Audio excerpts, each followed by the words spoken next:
এদিক ওদিক করলে মারপিট শুরু করে দেবে, তারাও ফেরেশতা বাহিনী আছে না। তো আল্লাহ রাব্বুল আমিন বলছেন আমি কুরবানির হুকুম দিয়েছি, আর বর্তমান প্রেক্ষাপটে এরা কুরবানিকে পুরো নিষেধাজ্ঞা করে নাই, কুরবানি পুরো নিষেধাজ্ঞা করে নাই, নিষেধ করে নাই, এরা প্রাণীর উপরে নিষেধাজ্ঞা জারি করেছে। সুতরাং আল্লাহর হুকুম মানা সম্ভব, হুকুম মানা কি সম্ভব। গরু দিয়ে না পারলে উট দিয়ে করব, উট দিয়ে না পারলে ছাগল দিয়ে করব, ছাগল দিয়ে না পারলে ভেড়া দিয়ে করব, আর একেবারে কিছু দিয়ে না পারলে আল্লাহর কাছে আমরা আরজি করব, আল্লাহ আমরা তো এই পরিস্থিতিতে পারছি না, তা তোমার জন্য আমরা কিছু টাকা উৎসর্গ করলাম। আর জরুরাতু তুবিহুল মাহজুরাত, পরিস্থিতি অনুযায়ী সব কিছুই ইসলাম সম্ভব করেছে। আসুন আজকে কিছু গুরুত্বপূর্ণ শিক্ষা নিয়ে আপনাদের কাছে আমি আরজ করি। আল্লাহ রাব্বুল আমিন বলছেন, শোনো, কুরবানি শুধু কুরবানি নয়, এই কুরবানি হচ্ছে আমার আদেশের সামনে মাথা নত করা। কি করা? আমার আদেশের সামনে মাথা নত করা। আজকে কুরবানির প্রথম নম্বর শিক্ষা হলো আল্লাহর আদেশের প্রতি পূর্ণ আনুগত্য করা, মাথা নত করা, মাথা নুইয়ে দেওয়া, আল্লাহর হুকুমের সামনে রুজু হয়ে যাওয়া। সুবহানাল্লাহ বলেন, আর একবার জোরে বলেন। সম্মানিত ভাইরা আমার, কুরবানি শুধু কুরবানি নয়, কুরবানি হলো আল্লাহর আদেশ, আল্লাহর আদেশের সামনে মাথা নত করতে হবে। যেমন ইব্রাহিম আলাইহিস সালাম আল্লাহর হুকুমের সামনে মাথা নত করে দিয়েছে, ইসমাইল আলাইহিস সালাম আল্লাহর হুকুমের সামনে মাথা নত করে দিয়েছেন। কুরবানি মূল শিক্ষা শুধু পশু জবাই করা নয়, বরং আল্লাহর সামনে মাথাকে অবনত করে দেওয়া। যদি বলুন সুবহানাল্লাহ। আল্লাহ রাব্বুল আমিন বলেন, প্রিয় সন্তানকে জবাহ করার আদেশ দিলেন আল্লাহ। ইব্রাহিম, তুমি তোমার প্রিয় জিনিসটা, সবচাইতে প্রিয় জিনিসটা জবাই করো। আর বর্তমানে সরকার বলে প্রিয় পশু কুরবানি করা যাবে না, বুড়ো পশু কুরবানি করা লাগবে। কি পশু? 14 বছর, অথচ 15 বছর গড় প্রাণীর আয়ু, গরুর আয়ু গড়ে 15 বছর, মানে 15 বছর পরে আরও থাকে না, মানে 1 বছর বাকি রেখে আইন জারি করলো যে 14 বছরে গরু দাও, বুড়ো হাড়া থাড়া। এটা কি প্রিয় হতে পারে? মানুষের অসহ্যের পাত্র হয়ে যায় না? কাকে দিয়ে দেয়? কসাইখানায় দিয়ে দেয় না? গোভাগাড়ে ফেলে আসে না? এমন একটা জিনিসকে আল্লাহর জন্য আমরা উৎসর্গ করতে পারি না, তাই না? প্রিয় জিনিস না হলে আমরা উৎসর্গ করি না। আল্লাহ রাব্বুল আমিন হযরত ইব্রাহিম আলাইহিস সালামকে আদেশ করলেন, ইব্রাহিম তোমার প্রিয় জিনিস কুরবানি করো। ইব্রাহিম আলাইহিস সালাম উট কুরবানি দিলেন। আল্লাহ কিন্তু সন্তুষ্ট হলেন না, আল্লাহ আবারও হুকুম জারি করলেন, ও ইব্রাহিম তোমার প্রিয় জিনিসটা কুরবানি করো। কত প্রিয় শোনেন, সারা জীবনটা কেটে গেল, প্রায় 86 বছর বয়স হয়ে গেল, সন্তান হচ্ছে না। এমতো অবস্থায় নারী ছেড়া একটা সন্তান হলো, বিশাল শখের সন্তান হলো। শখের সন্তান হওয়ার পরে আল্লাহ হুকুম জারি করলেন, ও ইব্রাহিম এইবার সবচাইতে শখের জিনিসটা কুরবানি করো। মানে আমার আদেশটা তোমার কাছে প্রিয় না তোমার সন্তান তোমার কাছে প্রিয়? আমি দেখতে চাই তোমার সন্তান তোমার কাছে প্রিয় না আমার আদেশটা প্রিয়, এটা আমি দেখতে চাই, এটা আমি দেখতে চাই। বলো কোনটা তোমার কাছে প্রিয়? আল্লাহ রাব্বুল আমিন বলেন, এই পৃথিবীর মানব মণ্ডলী শোনো শোনো, এটা ঈমান ও আনুগত্যের সবচেয়ে বড় পরীক্ষা। ইব্রাহিম আলাইহিস সালামের ঈমানের পরীক্ষা হচ্ছে আল্লাহর হুকুমের সামনে মাথা নত করা, আনুগত্য করার পরীক্ষা চলছে। আল্লাহ রাব্বুল আমিন কোরআনে কোট করেছেন, ফালাম্মা বালাগা মাহুস সাইয়া ক্বালা ইয়া বুনাইয়া ইন্নী আরা ফিল মানাম আন্নী আযবাহুক ফানজুর মাযা তারা। জোরে বলুন আল্লাহু আকবার। আল্লাহ রাব্বুল আমিন মানে ফালাম্মা, যখন তারা দুজন, ফালাম্মা যখন, বালাগা মাউস সাইয়া যখন হযরত ইসমাইল আলাইহিস সালাম ইব্রাহিম আলাইহিস সালামের সঙ্গে হাঁটার মতো ক্ষমতা হয়েছে, হাঁটতে শুরু করেছে, চলতে শুরু করেছে, ক্বালা ইয়া বুনাইয়া, তখন ইব্রাহিম আলাইহিস সালাম তার প্রিয় পুত্রকে বলছে, ইয়া বুনাইয়া, হে সন্তান, ইন্নী আরা ফিল মানাম, আমি স্বপ্নের মধ্যে দেখেছি। মানে নবীদের স্বপ্ন সাধারণ স্বপ্ন নয়, নবীদের স্বপ্ন হলো ওহী। আল্লাহ যেটা স্বপ্নের মধ্যে হযরত ইব্রাহিমকে দেখিয়েছে, এটা সাধারণ কোনো স্বপ্ন নয়, এটা হলো ওহী। আল্লাহর নবী হযরত ইব্রাহিম আলাইহিস সালাম ইসমাইলকে বলছেন, আমি স্বপ্নের মধ্যে দেখেছি ইন্নি আজবাহুক, আমি তোমারে জবাই করছি। কি করছি? জবাহ করছি। ফানজুর মাজা তারা, এই জবাহ করার ব্যাপারে তোমার রায়টা কি, তোমার অনুমতিটা কি, তোমার মতামতটা কি? এখন ইব্রাহিম আলাইহিস সালাম যখন বলেছেন সন্তানকে তো তোমাকে জবাই করব, তা সন্তান চাইলে তো পালিয়ে যেতে পারতেন। যখন একটা মা একটা লাঠি নিয়ে একটা সন্তানকে তেড়ে যায়, থাম তোর ব্যবস্থা করছি, তখন কি করে? সে পালিয়ে যায়। আর এই আব্বু তো ডেকেছে তাকে শখ করে, শোনো বাবা, আমি দেখছি যে তোমাকে আমি কুরবানি করছি। তো ছেলে তো অস্বীকার করতে পারতেন, না বাবা, আমি আপনার শখের সন্তান, আমি আপনার কষ্টের সন্তান, আমি আপনার বাবা ধন নারী ছেঁড়া সন্তান, আমি কুরবানি হতে পারবো না। এ কথা কি বলেছেন? না। হযরত ইব্রাহিম আলাইহিস সালাম আল্লাহর হুকুমের সামনে মাথা নত করে দিলেন, সন্তানকে জবাই করার আদেশ দিলেন, আদেশও মেনে নিলেন। নেওয়ার পরে সন্তানকে এইবারে বললেন, ও ইসমাইল শোনো শোনো, ইসমাইল আলাইহিস সালাম বলছেন, ইয়া আবাতি ফাআল মা তুমার সাতাজিদুনি ইনশাআল্লাহু মিনাস সাবিরিন। হযরত ইসমাইল আলাইহিস সালাম বলেন, আব্বাকে ডাক দিয়ে বলেন, ও আব্বা, তুমি যে হুকুম পেয়েছ, আদেশপ্রাপ্ত হয়েছ, তুমি সেই কাজ করো। সাতাজিদুনি ইনশাআল্লাহু মিনাস সাবিরিন, নিশ্চয়ই আমাকে তুমি সবরকারীদের অন্তর্ভুক্ত পাবে। জোরে বলুন সুবহানাল্লাহ। এখানে বোঝা গেল ইব্রাহিম আলাইহিস সালাম আল্লাহর হুকুমের সামনে মাথা নত করেছেন, তার সাথে সাথে তার সন্তানও মাথা নত করেছেন। সুবহানাল্লাহ বলবেন না? আর একবার জোরে বলতে পারেন না সুবহানাল্লাহ? তো ইব্রাহিম আলাইহিস সালাম, ইসমাইল আলাইহিস সালাম দুজন যখন আল্লাহর হুকুমের সামনে মাথা নত করেছে, তখন আল্লাহ রাব্বুল আবার বলছেন, আল্লাহ রাব্বুল আলামিন বলেন, ফালাম্মা আসলামা ওয়া তাল্লাহু লিল জাবিন, যখন দুজনেই আল্লাহর হুকুমের সামনে সারেন্ডার হয়ে গিয়েছে, মাথা নত করে দিয়েছে, আনুগত্যে মস্তককে অবনত করেছে, ওয়া তাল্লাহু লিল জাবিন, ইব্রাহিম আলাইহিস সালাম সন্তানের কল্লাটাকে বাঁকিয়ে ধরেছে, মানে জবাই করবে। এরপর আল্লাহ রাব্বুল আলামিন ডাক দিয়ে বলছেন, ওয়া নাদাইনাহু আইয়া ইব্রাহিম قد صدقت الرؤيا إنا كذلك نجزي المحسنين। আল্লাহ রাব্বুল আলামিন বলছেন, দুজনে যখন আল্লাহর হুকুমের সামনে মাথা নত, ইব্রাহিম আলাইহিস সালাম জবাই করার জন্য রেডি, এমত অবস্থা আল্লাহ ডাক দিয়ে বলছেন, ওয়ানা দাইনাহু আইয়া ইব্রাহিম, হে ইব্রাহিম, কদ সাদ্দাক্তার রুইয়া, তুমি আমার হুকুমকে যথাযথ পালন করতে উদ্যত হয়েছ, তুমি আমার হুকুমকে মানে মানার জন্য প্রস্তুত। জবাই করবে কি এমন সময় চালিয়েছে ছুরি, সন্তানকে আল্লাহ আপন কুদরতে সরিয়ে নিয়ে জান্নাতি প্রাণীকে জবাই করে দিয়েছি। জোরে বলুন সুবহানাল্লাহ। তার মানে বোঝা গেল ইব্রাহিম আলাইহিস সালাম সন্তানের মায়া করে নাই, আল্লাহর হুকুমের সামনে সন্তানকে তুচ্ছ মনে করেছেন। জোরে বলুন সুবহানাল্লাহ। আমরা কি করি? হুকুমই মানি না। কি করি না?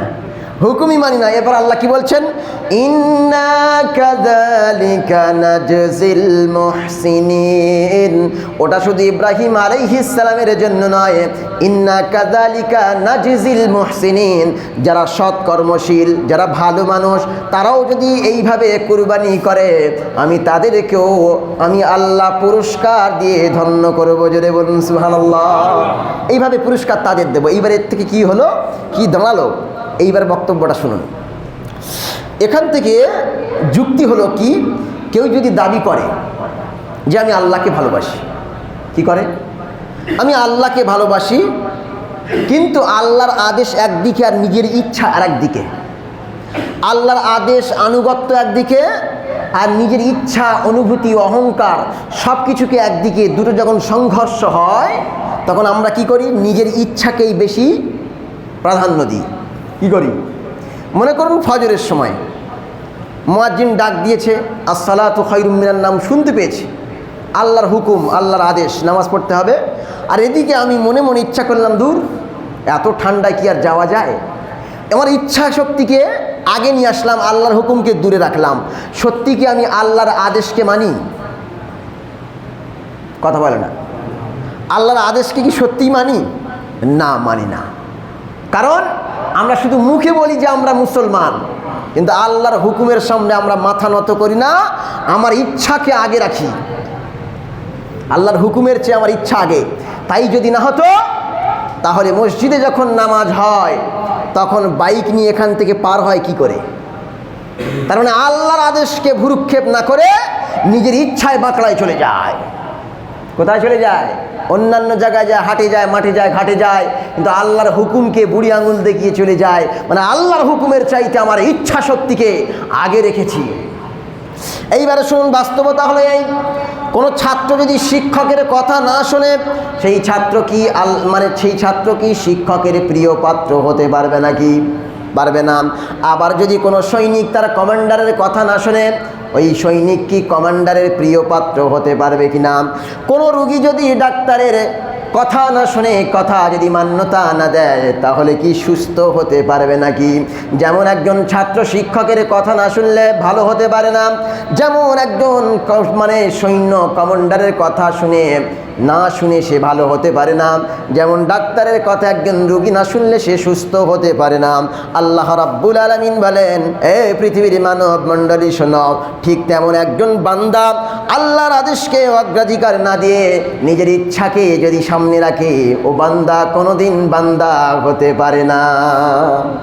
কি হতে পারে না? ও বান্দা হতে পারে না, ও আল্লাহর বন্ধুও হতে পারে না। যেমন অন্যান্য মানুষরা সাধারণভাবে জন্ম নিয়েছে, ঠিক আমরাও জন্ম নিয়েছি, আমরা আল্লাহর মোমেন বান্দা হতে পারি না। ওই জন্য আল্লাহর হুকুমের সামনে, সকল হুকুমের সামনে মাথা নত করুন। শুধু কুরবানি দেওয়ার জন্য ছুটে বেড়াবেন না। আমার 100 হুকুমের মধ্যে 99টা হুকুম ছেড়ে দিলাম, আর কুরবানির জন্য চলো জিহাদে নামতে হবে সরকারের বিরুদ্ধে। কি গো, আগে সব হুকুমগুলো মানার চেষ্টা করুন। তাহলে 1 নম্বর হলো আল্লাহর আদেশের সামনে মাথা নত করা কুরবানির সবচেয়ে বড় শিক্ষা। সুবহানাল্লাহ বলেন, আর একবার বলেন সুবহানাল্লাহ। 2 নম্বর হলো ত্যাগের শিক্ষা। ত্যাগ তিতিক্ষা। কুরবানি শুধু আনুষ্ঠানিকতা নয়। গরু কেনা হলো, তার গোসল করানো হলো, জুমার দিনে ঈদের দিনে তাকে জবাহ করার জায়গা আনা হলো, জবাই করা হলো, হাঁড়ি আনা হলো, বটি আনা হলো, কোপা আনা হলো, কাঠ আনা হলো, কুপিয়ে গোস্তগুলো আলাদা করা হলো, গরিবকে দেওয়া হলো, ভাগ বন্টন, বিশাল উৎসব হলো। কুরবানি শুধু আনুষ্ঠানিকতার নাম নয়। কিসের নাম নয়? কুরবানি শুধু অনুষ্ঠানের নাম নয়, আনুষ্ঠানিকতার নাম নয়। কুরবানি কার নাম? কুরবানি হচ্ছে একটি ভালোবাসার নাম। যেমন ইব্রাহিম আলাইহিস সালাম তার সন্তানকে ভালোবেসেছিল। কুরবানি শুধু আত্মত্যাগের নাম, কুরবানি শুধু ত্যাগের নাম, কুরবানি আল্লাহর হুকুমের সামনে মাথা নত করার নাম। আর আমরা শুধু মনে করি বিশাল বড় গরু কিনে এনে আনুষ্ঠানিকতা করে বিভিন্ন বাড়িতে গোস্ত পাঠানোর নাম হলো কুরবানি। না, এটা কুরবানি নয়। এ কুরবানি হলে তো কুরবানি বাদ দিয়ে অন্য একদিন সবাই মিলে আমরা করতে পারি। এর নাম কুরবানির ত্যাগ। আল্লাহ রাব্বুল আলামিন বলেন, এই পৃথিবীর মানব মণ্ডলী শোনো, কুরবানি আরও একটি শিক্ষা হলো ত্যাগ করা। ত্যাগ, আমার জীবন বলুন, আমার হায়াত বলুন, আমার মউত বলুন, সবটাই ত্যাগ আল্লাহর জন্য হতে হবে। আল্লাহ রাব্বুল আলামিন বলেন, কুল ইন্না সালাতি, শ্রেষ্ঠ নামাজ আল্লাহর জন্য হবে, ওয়া নুসুকি, শ্রেষ্ঠ ত্যাগ আল্লাহর জন্য হবে, ওয়া মাহইয়ায়া, আমার বেঁচে থাকা জীবন যাপন করাটা আল্লাহর জন্য উৎসর্গকৃত হতে হবে, ওয়া মামাতি, আল্লাহর কলেমা জপতে জপতে মৃত্যু হওয়াটা সেটাও আল্লাহর জন্য হতে হবে। তার মানে আমার জন্ম থেকে নিয়ে আর মৃত্যু পর্যন্ত, মায়ের কোল থেকে নিয়ে কবর পর্যন্ত সব কিছুই আল্লাহর জন্য উৎসর্গকৃত হতে হবে। যদি বলুন সুবহানাল্লাহ। সবটাই আল্লাহর জন্য হতে হবে। কার জন্য? আল্লাহর জন্য। কিন্তু আমরা আল্লাহর জন্য করি না, মানুষের জন্য করি। কিসের জন্য? মানুষের জন্য করি। যদি আমরা ওটা ভাবতাম তাহলে এই মসজিদগুলোতে আর জায়গা দেওয়া যেত না। অথচ ফজরের সময় 1 লাইন 2 লাইনের বেশি মুসল্লি হয় না। এরা আল্লাহর সামনে মাথা নত করে না, এরা সরকারের হুকুমের সামনে মাথা নত করে। ও বাবা, 6 মাসের জেল, যে কুরবানি ছেড়ে দে। হুজুর, এই যে দেশের পরিস্থিতি, কি করা যায়? এর সলিউশন দিন, কি করা যায়? কিন্তু কেউ এসে বলল না, হুজুর আমার তো এই শরীরটা খারাপ, নামাজ পড়তে পারছি না, কি করা যায়? একজনও এসে বলল না। নামাজ একটা ফরজ ইবাদত, মনের অজান্তে ইচ্ছা করেও শত শত নামাজ ছেড়ে দিচ্ছি, আমার কোনো ইচ্ছা অনুভূতি আর আমার দায়িত্ববোধে লাগছে না, কিন্তু কুরবানি দিতে পারছি না, হুজুরের কাছে এসে লাইন দিচ্ছে, হুজুর এই তো দেশের পরিস্থিতি আর এই হুকুম, এই পরিস্থিতিতে কি করা যায়, একটু হুকুম আপনি সলিউশন দেন। কারণ আমরা কত বড় মুসলমান চিন্তা করুন। এই জন্যেই তো আমাদের উপরে এত রকমের সমস্যার সৃষ্টি হচ্ছে।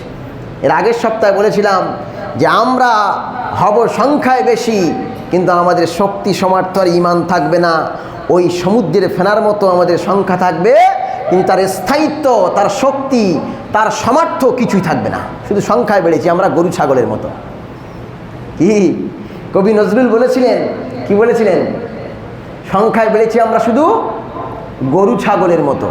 তা গরু ছাগলের মতো সংখ্যা বাড়িয়ে লাভ নেই, এক একজন শক্তিশালী ইমানদারের রূপ নিতে হবে, তবেই হবে এই মুসলমানের আত্মগৌরব আর মর্যাদা নিয়ে বেঁচে থাকা। সম্মানিত ভাই আমার, একজন মুমিনের জীবন কেবল নিজের জন্য নয়, আল্লাহর জন্য উৎসর্গ হতে হবে। এটা ত্যাগের সবচেয়ে বড় উৎসব। ইব্রাহিম আলাইহিস সালাম আমাকে বেশি বেশি ভালোবাসেন না সন্তানকে বেশি ভালোবাসেন, আল্লাহ এটা দেখতে চেয়েছিলেন। দেখলেন যে ইব্রাহিম তার সন্তানকে ভালোবাসে না, আমার জন্য সন্তানকেও ত্যাগ করতে পারে। জোরে বলুন সুবহানাল্লাহ। আমার জন্য সন্তানকেও ত্যাগ করতে পারে। এই ত্যাগের বিশাল বড় একটা ইতিহাস। এই ইতিহাস পৃথিবীর কোনো বিশ্বকোষে লেখা নাই। এই ইতিহাস লেখা আছে মহাগ্রন্থ আল কোরআন আল কারিমে। যে কোরআন পৃথিবীর সবচাইতে অতীত ঘটনাকে তুলে নিয়ে এসেছে, পৃথিবীর সবচাইতে ভবিষ্যৎ ঘটনাকে তুলে নিয়ে এসছে, পৃথিবীর সবচাইতে বাস্তববাদী কথাগুলো কোরআন উল্লেখ করেছে। এ কোরআন শুধু সাধারণ কোনো ইতিহাসের কিতাব নয়, এ গোটা বিশ্বের শ্রেষ্ঠ কিতাব। জোরে বলুন সুবহানাল্লাহ।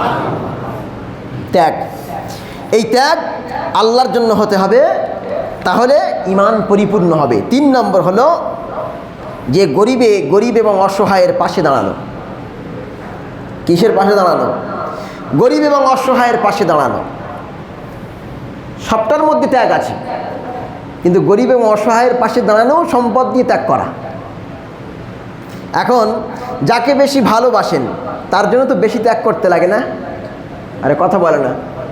কিছু কিছু ছেলে কিছু কিছু মেয়েকে ভালোবাসে, ও জিজ্ঞাসা করে, কি গো আমার জন্য তুমি প্রাণ দিতে পারো? বলে পারি। বলছে কই দেখাও।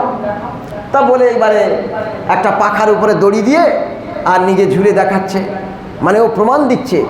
ও জানে না যে আমি এখানে ঝুলে যাওয়ার পরে আমার আর প্রেমিকাই থাকবে না, তাই না? ও সবচাইতে বড় প্রমাণ দিতে যায় যে আমি তোমাকে ভালোবাসি, দেখো।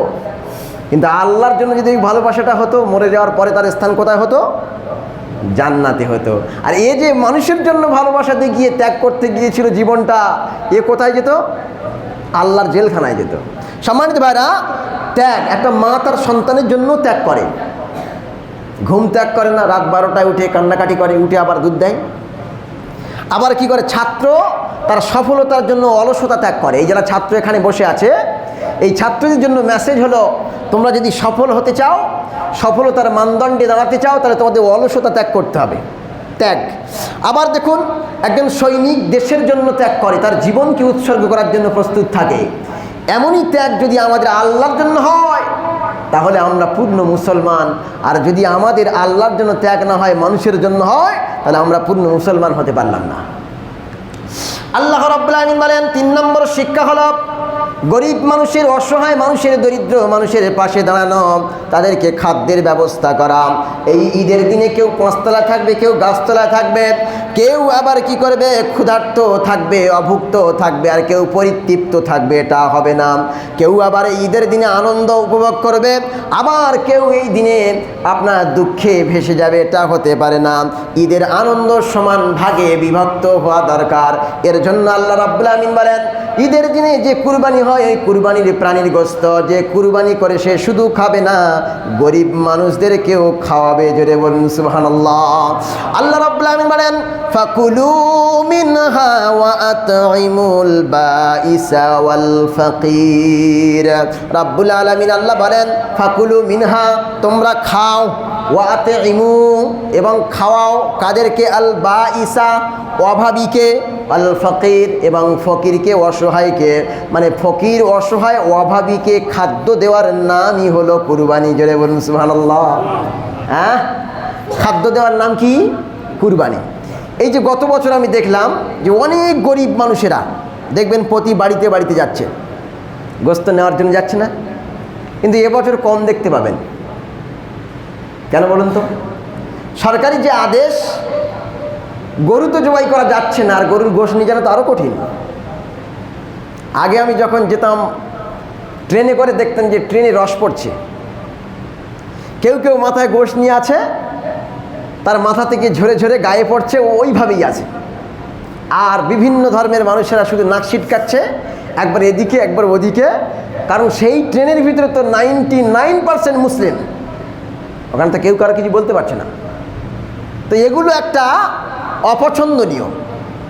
আসলে আমাদের পরিচ্ছন্নতার অভাব আছে, আমাদের আত্মমর্যাদার অভাব আছে, আমাদের স্বচ্ছ পরিবেশের অভাব আছে।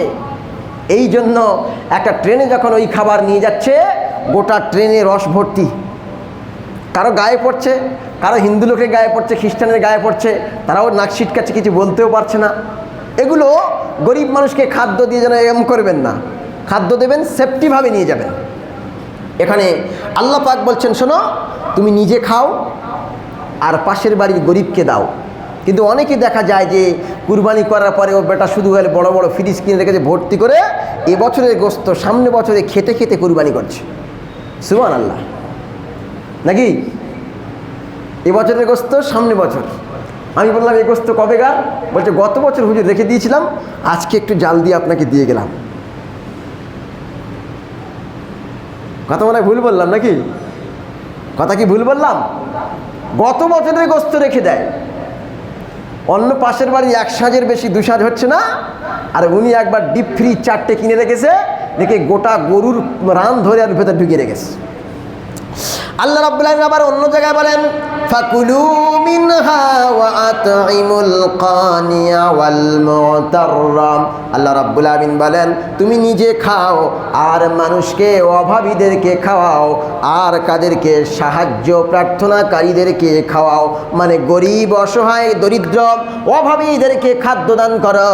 এই খাদ্য দেওয়া মানে, এই খাদ্য দেওয়ার নাম হলো কুরবানি। জোরে বলুন সুবহানাল্লাহ। কিন্তু আমরা শুধু নিজে খাই, অন্যকে দিতে অতটা স্বাচ্ছন্দ্য বোধ করি না। আপনি শুধু অন্যকে দিয়ে দিন। এখন একটা কথা হলো যে হুজুর অনেকেই তো গরু কিনেছে, কি করা যাবে? ছোট্ট করে টুক করে বলি, ভালো করে শুনুন, যদি পুলিশ থাকে আবার শুনতে পাবে। ওই গরুটাকে, আর দ্বিতীয়বার এই গরুর কথা উল্লেখ করবো না, ওই গরুটাকে আপনি বিক্রি করে দেন।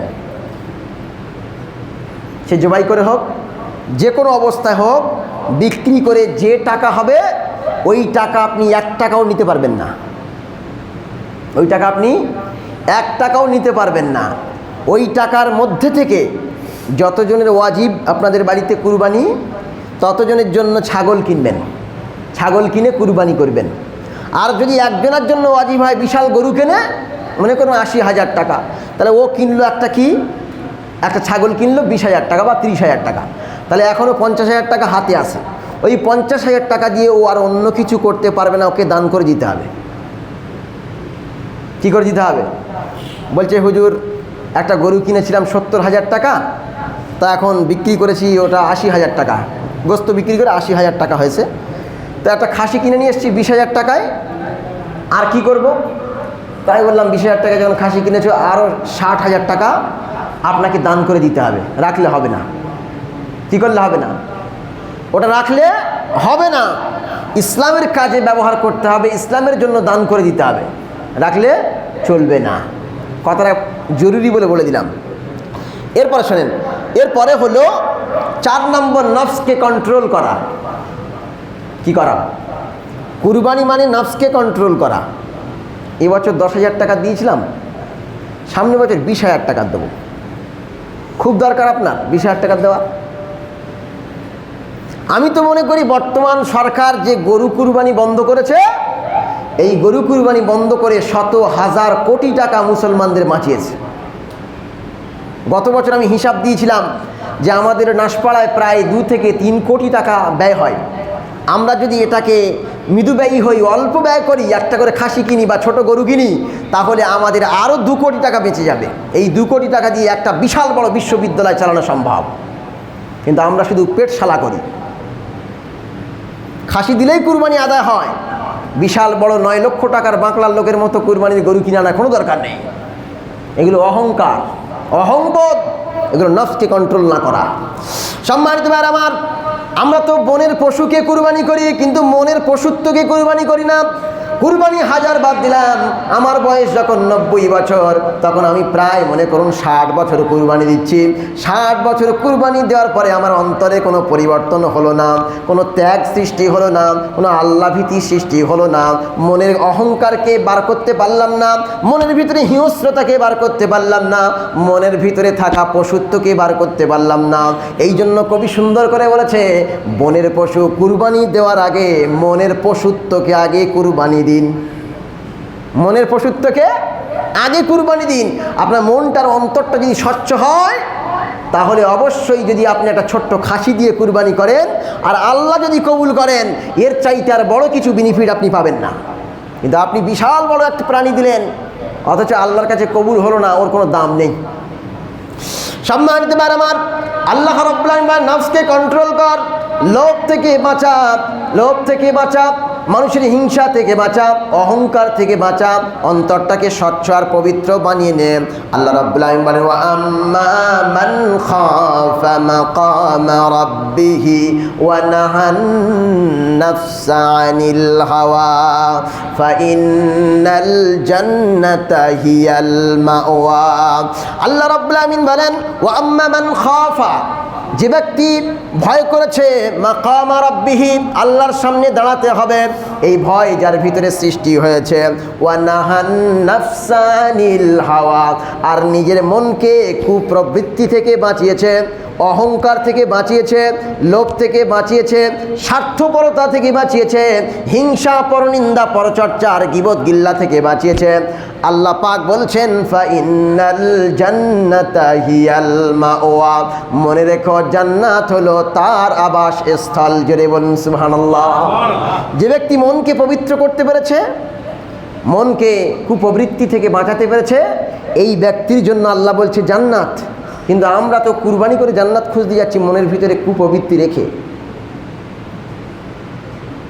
অনেকে দেখবেন কুরবানি করতে যায় 10 লাখ টাকা দেনা রেখে, সে প্রতিদিন আসছে আর এ লুকিয়ে লুকিয়ে বেড়াচ্ছে, বাড়ির সামনে বিশাল 5 লাখ টাকার গরু কিনে রেখেছে। শালার ঝাঁটার বাড়ি মারার দরকার। কি দিয়ে মারার দরকার? ঝাঁটার বাড়ি। লোক টাকার জন্য ছিঁড়ে বেড়াচ্ছে, অথচ এ 5 লাখ টাকার গরু কিনে ঘরের সামনে বেঁধে রেখে বিশাল বাহাদুরি দেখাচ্ছে, দেখো আমি বিশাল কুরবানি দিচ্ছি। এমন করবেন না। আগে আগে আপনার কাছে কে টাকা পায় তাকে খুঁজে বের করুন, টাকা গরু খুঁজে বের করবেন পরে। ওই বোর্ডে লেখা আছে দেখবেন, 2 বছর আগে লেখা, ওটা সেই কুরবানি চলে আসলো। আগে পাওনাদারকে খুঁজে খুঁজে বের করে টাকাটা আদায় করুন, তারপর পরে গরু খুঁজবেন। কতবার বলবো? আগে আপনি সোজা হন, তারপর দেশ 10 দাস সোজা হয়ে যাবে। আমরা মুসলমানরা সোজা নেই বলেই আজকের এই ভারতের আইনও সোজা হচ্ছে না। মুসলমান যদি সোজা হতো, তাহলে হাকিমের হুকুম আর কলমও সোজা হয়ে যেত। এমন এক পরিস্থিতি এসেছে, সরকারের বিরুদ্ধেও আলোচনা করা যাবে না। সরকারের বিরুদ্ধে কলমের প্রতিবাদ চালাতে পারবেন না, সরকারের বিরুদ্ধে মিডিয়া চলবে না। এই আইন তৈরি হয়েছে। গতকালকে দেখছিলাম যে রাজ্য সরকার এবং কেন্দ্র সরকারের বিরুদ্ধে কোনো আইনের বিরুদ্ধে আপনি কথা বলতে পারবেন না, কলম চালাতে পারবেন না, আপনি মিডিয়া ব্যবহার করতে পারবেন না, কেউ পডকাস্ট করতে পারবেন না, কেউ মিডিয়ার সামনে গিয়ে কথা বলতে পারবেন না সরকারের বিরুদ্ধে। কারণ আমরা সোজা নেই বলেই আজকের দেশের রাজ্যের হুকুমও সোজা থাকছে না। শেষ পয়েন্ট বলে দিই, আল্লাহ রাব্বুল আলামিন বলেন, শোনো শোনো পৃথিবীর মানব মণ্ডলীর শোনো, যে প্রতিপালকের সামনে দাঁড়ানোর ভয় করে, নিজের নফসকে কুপ্রবৃত্তি থেকে বাঁচায়, এই ব্যক্তি হলো মোমেন বান্দা। আর মোমেন বান্দা কুরবানি করলে আল্লাহ কবুল করবেন, কিন্তু মনের ভিতরে কুপ্রবৃত্তি রেখে কুরবানি করলে কুরবানি কবুল হবে না। কি হবে না? কুরবানি কবুল হবে না। লাস্ট অ্যান্ড ফাইনাল কথা হলো, একটা গরুকে যখন, পশুকে যখন মাটিতে শুইয়ে দেন জবাই করার জন্য, এই জবাই করার দৃশ্য যখন আপনি দেখেন, আপনার মনে মনে করতে হবে আমাকেও একদিন মাটিতে শুইয়ে দেওয়া হবে। সে পশু মনে করে আমি তো আল্লাহর জন্য উৎসর্গ, আমি তো জান্নাতের মাটি হয়ে যাব। আর আমি যদি আল্লাহর জন্য উৎসর্গ না হই, আমি যদি আল্লাহর জন্য প্রাণ না দিই, আমি যদি আল্লাহর জন্য শহীদ না হই, আল্লাহর রাস্তায় যদি আমার মৃত্যু না হয়, তাহলে আমি তো জান্নাতে যেতে পারবো না, আমি তো জাহান্নামে যাব। ওই জন্য ওই কুরবানির পশুকে দেখে শিক্ষা নেওয়া উচিত যে সে আল্লাহর জন্য উৎসর্গকৃত প্রাণী, আমিও যেন আল্লাহর জন্য উৎসর্গ হতে পারি। সুবহানাল্লাহ বলেন। লাস্ট অ্যান্ড ফাইনাল কথা হলো তাকওয়া শেখায় কুরবানি। তাকওয়াবান হন, আল্লাহকে ভয় করুন, আল্লাহর সামনে হুকুমকে মেনে চলার চেষ্টা করুন। সকল হুকুম, নামাজ পড়ি না শুধু খালি কুরবানি নিয়ে বেড়াই, এগুলো করবেন না, এগুলো করবেন না। আগে নামাজটা পড়ার চেষ্টা করুন, তারপরে কুরবানি পরে করবেন। আসলে বললেই দোষ, হুজুর শুধু নামাজের কথা বলে কেন, এটা খুব কষ্টকর। আরে বাবা, যে জিনিসের যত কষ্ট বেশি, সেই জিনিসের তত বেনিফিট বেশি। তুমি সকাল 7টার সময় এই বাজারে যাবে, এই বাজারটার নাম কি, হাটটার নাম কি, অঙ্কুরহাটি, এখানে কটা খদ্দের পাবে। কিন্তু রাত 12টা 1টার সময় অনেকে যায় কোথায়? আরে কোথায় যায় বলেন না? হ্যাঁ, শ্যামবাজার যায়। শ্যামবাজারে কিন্তু অনেক খরিদ্দার পাওয়া যায়। যে কাজের কষ্ট যত বেশি, সেই কাজের বেনিফিট তত বেশি। নামাজ যদি আপনি পড়েন, এর বেনিফিটটা বেশি কুরবানি দেওয়ার চাইতে। আল্লাহ রাব্বুল আমিন যেন আমাদেরকে তাকওয়াবান হওয়ার তৌফিক দান করেন। সবাই বলেন আল্লাহুম্মা আমিন।